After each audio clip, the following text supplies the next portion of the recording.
ကောင်းတို့နေတယ်ကောဒီနေ့ပြည့်ပြည့်သည်မြကုသိုလ်အားမြတ်အမြတ်ပေးဝေပါ၏အမြတ်အမြတ်ပေးဝေပါ၏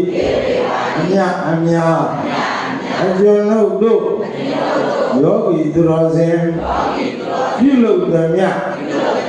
ကုသိုလ်အားအမြတ်အမြတ်ပေးဝေပါ၏အမြတ်ရ၏ကိုယ်စိတ်နှပြ